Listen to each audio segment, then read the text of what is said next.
믿음이 오기 전, 오늘 갈라디아서는 분명히 이야기하고 있습니다. 믿음이 오기 전에 어떤 일이 있는가? 율법 아래에 있죠. 믿음이 오기 전에 율법 아래에 있는데 그냥 아래에 있는 게 아니라 율법의 메인바 되었다. 율법에 막 꽁꽁 묶여서 살아가는 그런 것을 이야기하죠. 또 하나는 계시된 믿음이 올 때까지 어떤 일이 있는가?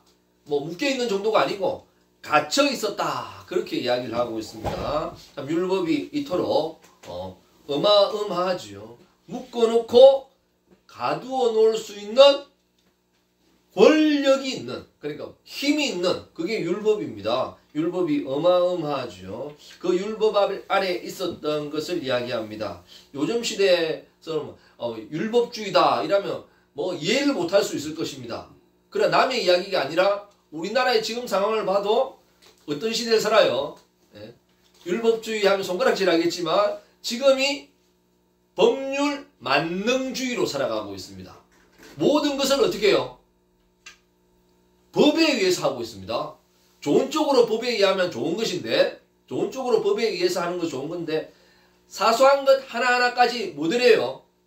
법으로 하자는 거예요. 법으로. 그러니까 나라가 힘들어지고 어려워집니다. 법은 사실 최후의 수단이거든요. 사람이 먼저 손을 쓰고 해보고 합의하고 해보고 어떻게 해요? 그래도 안 되면 어떻게 합니까? 그래서 법으로 하는 게 그게 법인데 지금은 그렇지 아니하고 너도 나도 막 법으로 합니다. 어떻게 해요? 그래서 고소하고 고발하고 탄핵하고 이게 끊이지 않게 일어나고 있어요. 그래서 지금 시대는 법률가의 시대입니다. 돈 제일 많이 벌려면 뭐 해야 될까요? 법률관 하든지 법원에서는 판사하든지 검사하든지 변호사하면 뭐 돈 버는데 문제 없어요. 왜냐하면 고소와 고발이 앞으로도 더 많아질 것이니까. 그 사람들은 돈을 버니까 어떻게 해요? 고소 고발하는 거 만류하지 않습니다. 왜? 자기의 돈벌이기 때문에. 그러니까 돈을 얼마나 많이 버는지 모르겠습니다. 우리 애플과 삼성이 고소고발에가 어마어마한 액수가 있지 않습니까? 물려줬는데 승리자는 누굴까요? 승자는 애플이 이겼다 그러는데 애플도 삼성도 아니고 승자는 누구였어요? 그것을 맡아 하던 변호사들이 승리자였습니다. 돈 제일 많이 벌었어요. 예. 이런 시대를 살아가고 있습니다. 그러니까 율법주의가 남의 이야기가 아니라 우리나라의 모습이고 지금 나의 모습이다. 예. 법률 만능주의 좋은 것 같지만 어떻게 해요? 거기에 매여서 살아간다. 이제는 하나 뭐 사사건건 하나하나까지 율법에 매여서 살아가고 있습니다. 그 메인 정도면 다행인데 뒤에는 어떻게 해요? 아예 갇혀서 살아가죠. 이게 참 이해될 게, 야, 어떻게 2000년 전에 이런 표현을 썼을까? 뭐 이런 일들이 있거든요.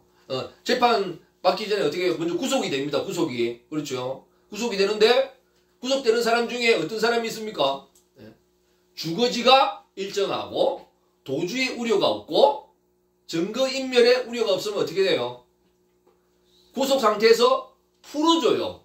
그걸 불구속이라고 하거든요. 그래서 불구속 상태에서 조사받고 재판받고 이런 경우가 있지요. 예. 그러나 이 사람은 불구속이 아니라 묶였어. 묶여서 있습니다. 묶여있는 사람, 뭐 우리 수갑차 있는 것처럼 포송줄이나 수갑에 차 있는 것처럼 묶여있어요. 그래서 믿음이 오기 전에 묶여있고 수갑에 차여있다. 포송줄로 묶여있다. 그리고 계시된 믿음의 때까지 묶여있는 게 아니라 이거는 갇혔어요. 감옥에 들어갔어요. 구치소에 들어가고 아니면 감옥에 들어가 있는 상태입니다. 이런 상태였다. 뭐가 오기 전에? 그렇죠. 믿음이 오기 전에. 그러니까 우리는 율법을 이렇게 좋아해요. 율법 만능주의예요. 뭐든지 법대로 하고 안 되면 어떻게 해요? 법대로 해? 하는데 자기도 끌려간다니까. 실제는. 자기도 뭐 아래 있어요? 율법 아래 있는 사람이기 때문에. 자기 또한 묶여있는 사람이기 때문에. 남을 정죄하지만 자기도 어떻게 해요? 자기도 묶여있어요. 그리고 남을 심판하지만 자기도 갇혀있는 상태예요. 자유로운 사람이 단 한 사람도 없습니다. 그러면서도 어떻게 해요? 율법으로 하겠다는 것입니다. 법대로 하겠다는 것입니다. 그게 지금의 시대고 2000년 전에 예수님 시대라고 하는 것입니다. 이 율법이 얼마나 무서운지 예수님까지 묶어놓는 이 정도 권세가 있는 것이 율법입니다. 예수님까지 십자가에 못 박을 수 있는 이런 끔찍한 것이 율법이거든요. 그런데 우리는 이 율법 아래 살면서 율법으로 정죄하고 율법으로 하고 막 이러거든요. 그러면서 어떻게 해요? 법을 많이 알면 돈도 많이 벌고 어떻게 해요? 법을 많이 하면 대단한 줄 알아요. 그렇지 않겠습니까? 이런데 자기도 이렇게 아래에 있으면서 갇혀 있으면서 묶여 있으면서 뭐합니까?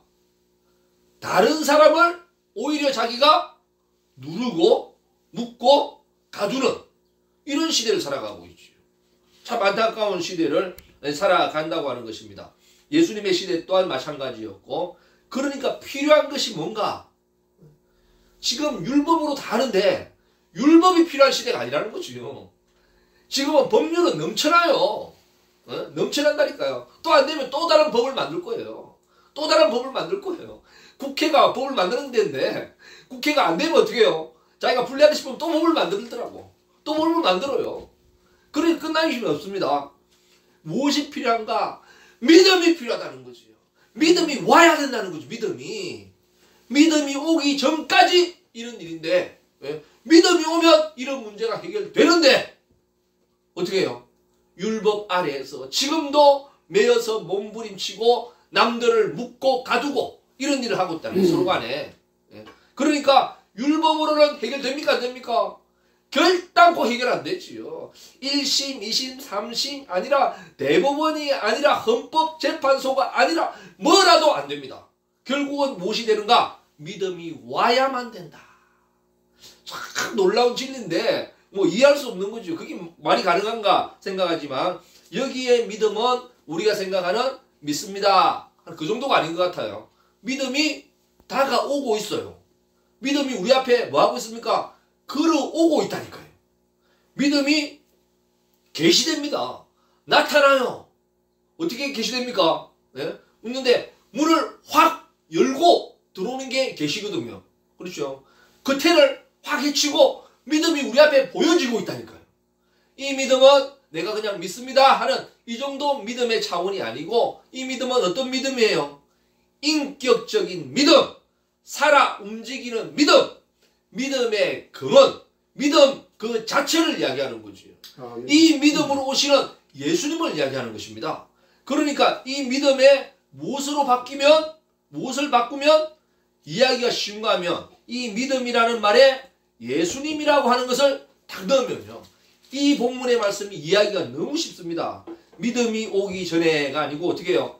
예수님이 오기 전에 우리는 율법 아래 매인 바 되고 계시될 예수님의 때까지 갇혀 있었다. 그러니까 예수님이 오기 전에 일어나고 될 상황이 아직도 예수님 오시고 몇 년이에요? 2000년이 지났는데도 이런 일이 반복되고 있다. 너무 안타까운 거지요. 그리고 계시될 예수님이 이미 계시되었어요. 우리에게 보여주셨어요. 나타났어요. 그럼에도 불구하고 아직 이 율법에 갇혀서 꼼짝 못하고 살아간다. 그건 너무나도 안타까운 일이지요. 주님께서는 이미 오신 줄 믿으시기 바랍니다. 네. 주님께서는 이미 계시되고 우리에게 보여주셨습니다. 바로 주님이 이 믿음으로 우리 찾아오신 거죠. 이 믿음이 들어오기 전에 그러니까 지금도 이런 믿음이 내 안에 들어오기 전에는 아무리 대단하고 지식을 가지고 능력이 있고 돈이 많다 할지라도 그 사람은 뭐예요? 율법 아래에 매인받은 사람입니다. 아무리 훌륭한 인격자라 할지라도 율법에 갇힐 수밖에 없는 그런 인생인 거죠. 우리가 바랄 것은 바로 이 믿음이 나에게 찾아오는 것입니다. 믿음이 나에게 오게 되면 이 율법에서 벗어날 수 있는 것입니다. 이 갇혔던 묶였던 이 수갑에서 어떻게 해요? 불구속으로 딱 풀려나면 얼마나 기쁘겠어요. 아직 뭐 제가 판결한 건 아닙니다. 그렇죠? 그래 나오는 사람들은 자기가 승리한 것처럼 나와요. 아니 재판이 남아있거든요. 그러니까 범죄 사실이 없다는 게 아니에요. 불구속되는 것은. 그렇지만 예? 뭐 몸을 구속할 것까지는 없다. 이미 증거는 확보되었고 또 도망갈 우려가 없기 때문에 그냥 풀어주고 어떻게 해요? 재판은 그냥 불구속 상태에서 하겠다. 자유롭게. 그런 거거든요. 그런데 나오는 사람들 표정 보면 어떻게 해요? 내가 이겼다! 하고 그렇게 나오거든요. 그렇지 않습니까?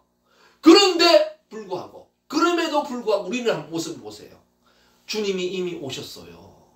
이 믿음이 오기 전의 일인데 이 믿음이 벌써 나에게 찾아왔고 이 믿음을 내가 가지고 있어요. 그런데도 아직 구속된 상태로 살아간다. 아직 어떻게 해요? 아직도 율법의 감옥 아래서 살아간다. 안에서 살아간다. 괴로워하고 고통한다. 오히려 말도 안 되는 일이 2000년이 지난 지금도 일어나고 있다라고 하는 것입니다. 오늘도 이 믿음이 오신 줄 믿으시기 바랍니다. 네. 믿음이 오기 전에 삶을 오늘 청산하고 버려버리고 어떻게 해요? 이거는 썰어내 버리시기 바랍니다. 쓰레기를 썰어가지고 어떻게 해요? 자기 집안으로 다시 갖다 붓는 이런 사람 있겠어요? 쓰레기를 열심히 씁니다. 마당을 열심히 썰어가지고 자기 집안에 갖다 넣어요. 이런 사람 없잖아요. 그런데 왜 우리의 믿음 생활이는 우리의 신앙 생활은 이런 일을 반복하게 되는가? 율법 아래 놓여있기 때문에 그렇습니다. 이제는 그 율법이 그렇게 무서워서 꼼짝 못하는데 법이라면 그렇게 무서워하고 법 앞에서는 할 말 못하는 사람들이 그렇지 않습니까? 그거보다 더 위대한 주님이 오셨는데 이 믿음이 찾아왔는데도 불구하고 거기에 매서 꼼짝 못한다. 이건 말도 안 되는 것이죠. 그래서 이 믿음이 우리에게 이 결박을 풀고 갇힌 데서 문을 열고 자유롭게 신앙생활 하게 만들어 주신 줄 믿으시기 바랍니다. 이것은 뭐 불구속 정도가 아니에요. 이것은 아예 그냥 해방시켜 주신 것입니다. 정말 놀랍지요. 그런데도 불구하고 이 율법이 우리를 괴롭히고 우리를 죽이고 우리를 망하게 하고 그러기 위해서 만들었느냐? 그렇지 않다는 것입니다. 지난번에 말씀드렸어요. 율법은 왜 주님께서 주셨다고 했어요? 범법자들을 위해서 주셨다. 그러나 이 율법이 없으면 이 사회가 완전히 엉망진창됩니다. 완전 난리 납니다. 이거는 다 죽습니다. 그렇죠. 그렇기 때문에 이 율법은 이런 것들을 막는 기능이죠. 그래서 우리를 행복하게 살아갈 수 있도록 율법을 만들어 주셨지만 이 율법에 갇혀서 오히려 괴로워하는 사람들이 있더라. 묶여있는 사람들이 있더라. 이것은 어떻게 해요? 그리스도가 오기 전의 일입니다. 주님이 계시되기 전의 일인 줄 믿으시기 바랍니다. 우리는 오늘도 이 믿음으로 자유로운 인생을 한번 살아보시기 바랍니다. 율법이 좋지요. 뭐 대단하지요. 하나님의 말씀이 어마어마하죠. 그렇지 않겠습니까? 그러나 주님이 오시는 그 순간 이제는 자유, 믿음 가운데 자유, 뭐 죄 짓고 돌아다니라 그런 뜻이 아닙니다. 좀 자유롭게 우리의 믿음도 좀 자유롭게 하고 알겠습니까? 좀 움츠렸던 우리의 마음도 좀 펴지고 괴로워하던 우리의 마음이 어떻게 좀 기뻐하고 벚꽃이 발짝발짝 피듯이 벚꽃이 피는데 꽃이 피는데 기분 나쁘게 펴봐요. 그거 볼 사람 있겠습니까? 그런데 희한하게 바람이 불어도 걔네들이 희한하게 기쁘고 활짝활짝 피고 있어요. 올해는 뭐 벚꽃 보러 다니는 그런 시간도 없었는데 그런 것도 없었는데 벌써 다 졌더라고. 그러니까 내려오면서 거의 다 졌고 남부지방은 뭐 다 진 것 같아요. 이제 벚꽃 볼 일이 별로 없을 것 같습니다. 그럼 벚꽃은 바람만 불면 또 떨어지기도 하고 그렇거든요. 야, 왜 봄만 되면 이런 바람이 불까요? 저는 너무 안타까워요.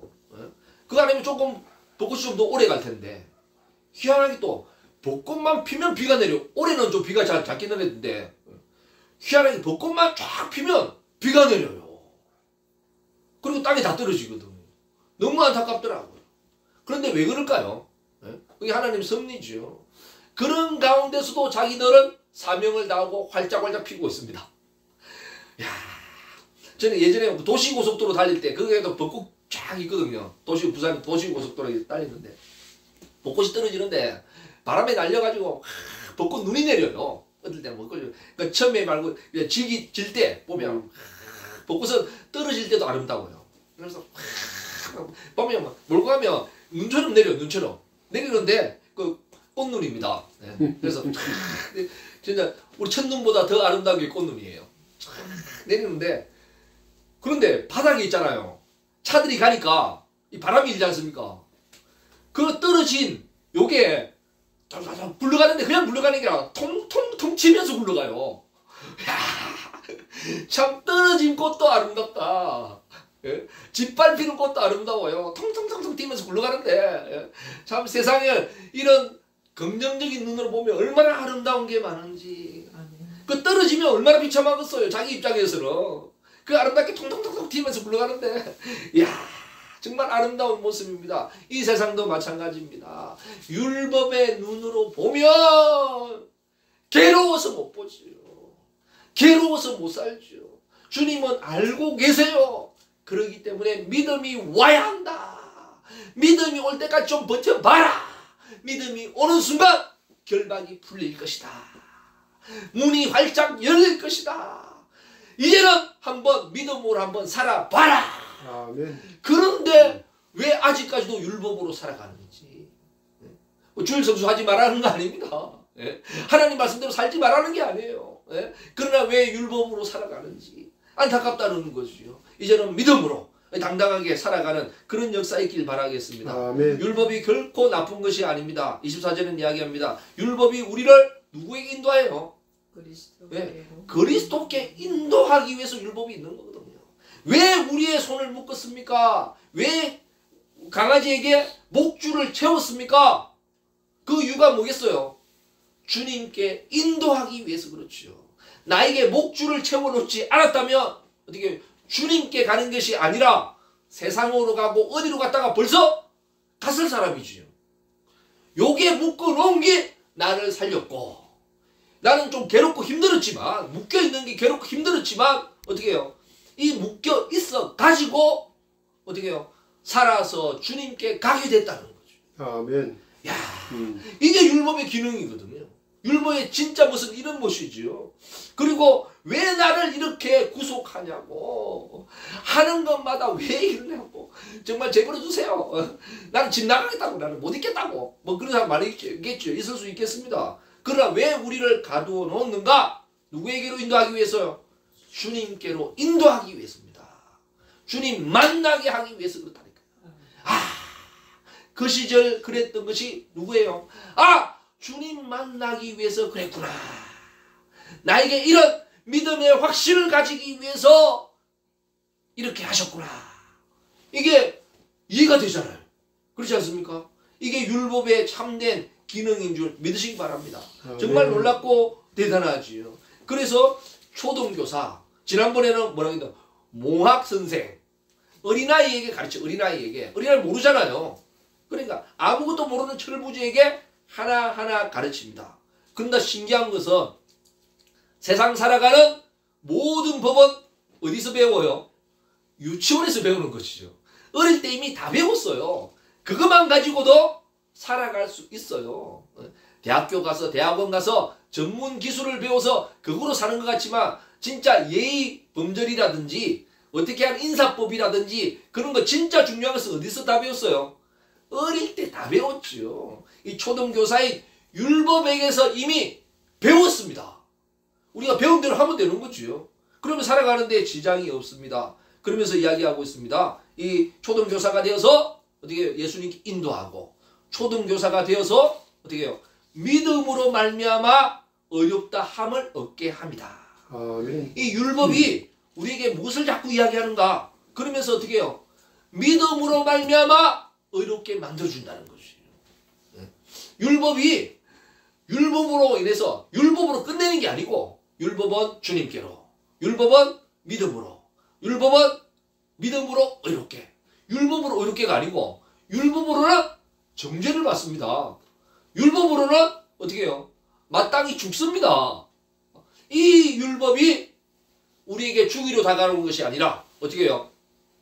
율법으로는 정죄당하거든요. 죽습니다. 그런데 이 율법은 어떻게 해요? 주님께 인도하고 우리는 살 수 있도록 인도하고 율법은 믿음으로 의롭다 하기 위해서 율법이 있다는 거죠. 우리에게 율법을 주신다는 거죠. 얼마나 놀랍고 감사해요. 그래서 이 믿음으로 말미암아 의롭다함. 여기도 이 믿음도 어떻게 해요? 예수님으로 바꾸면 너무 간단하지요. 예수님으로 말미암아 의롭다함을 얻게 하려 함이라. 변함없는 주인공은 주님인 줄 믿습니다. 이 주님을 믿는 것이 이게 믿음이지요. 이 주님은 믿음 그 자체예요. 살아있는 믿음, 인격적인 믿음, 우리에게 다가오고 있습니다. 오기 전에 있었던 이것 때문에 괴로워하고 힘들어하지 마시길 바랍니다. 아멘. 이미 주님이 찾아오셨어요. 주님이 계시되었어요. 이제 문이 활짝 열립니다. 문이 활짝 열렸는데도 못 나가는 그런 바보 같은 인생을 살아가지 마시기 바라겠습니다. 이제는 당당하게, 어릴 때는 못하기 때문에 어떻게 해요? 묶어놓고 데려놓고 이름표 붙이고, 어떻게 어릴 때 우리 학교 처음에 갈 때, 요즘엔 뭐 그런 거 없습니다만은 손수건까지 꽂아가지고 매달아가지고 하는 보내는 그 이유가 뭐겠습니까? 아직도 어려서 몰라서 어떻게 해요? 예수님을 만날 수 없으니까, 믿음으로 의롭게 될 수가 없으니까 바로 그 끝으로 인도해 주셨습니다. 진짜 주인공이 율법이 아니고, 아무리 무섭고 대단해도 그게 주인공이 아니고, 진짜 주인공은 어떻게 해요? 마지막에 나타나신 주님인 줄 믿습니다. 예수님이 이 땅에 오셨어요. 믿음이 오기 전에, 예수님이 오기 전에 율법 아래 매인 바 되었었고, 예수님이 계시되기 전에 갇힌 바 되었지만 이제 주님이 오셨습니다. 이제는 묶인 데서 풀리고 갇힌 데서 해방되고, 주님으로 말미암아, 예수님으로 말미암아 어렵다함을 받는 저와 여러분들 되시고, 우리가 교회가 되어서 좀 자유를 누리고 교회 오면 좀 기뻐야 안 되겠습니까? 하나님 만나면 행복해야 되지 않겠습니까? 예. 어렵고 힘드는 세상 살면서 교회까지 와가지고 멱살 잡아야 되겠습니까? 뭐 그런 일은 없겠지만은, 예. 그런 상상도 할 수 없는 것이요. 그래서 우리는 초등교사의 교육을 우리가 너무 잘 받았습니다. 우리 교회에서 어떻게 말씀으로서 어떻게 해요? 초등교사의 교육을 너무 잘 받았기 때문에 사실 이제는 믿음 생활하는데 전혀 문제가 없어요. 문제가 없어요. 이제는 주님 만나서 행복한 이런 신앙생활로 활짝 열어가시길 바라겠습니다. 우리 힘들고 어려운 점이 있습니다. 부정적인 역사가 있죠. 그럼에도 불구하고 믿음의 역사로, 이제는 긍정의 역사로 바꿔나가는, 안 좋고 괴로운 일이 있습니다. 그럼에도 불구하고 어떻게 해요? 믿음의 역사로 오히려 행복하게 열어가는 그런 복된 교회와 한 해가 되시기를 주님의 이름으로 간절히 축원드립니다. 아멘.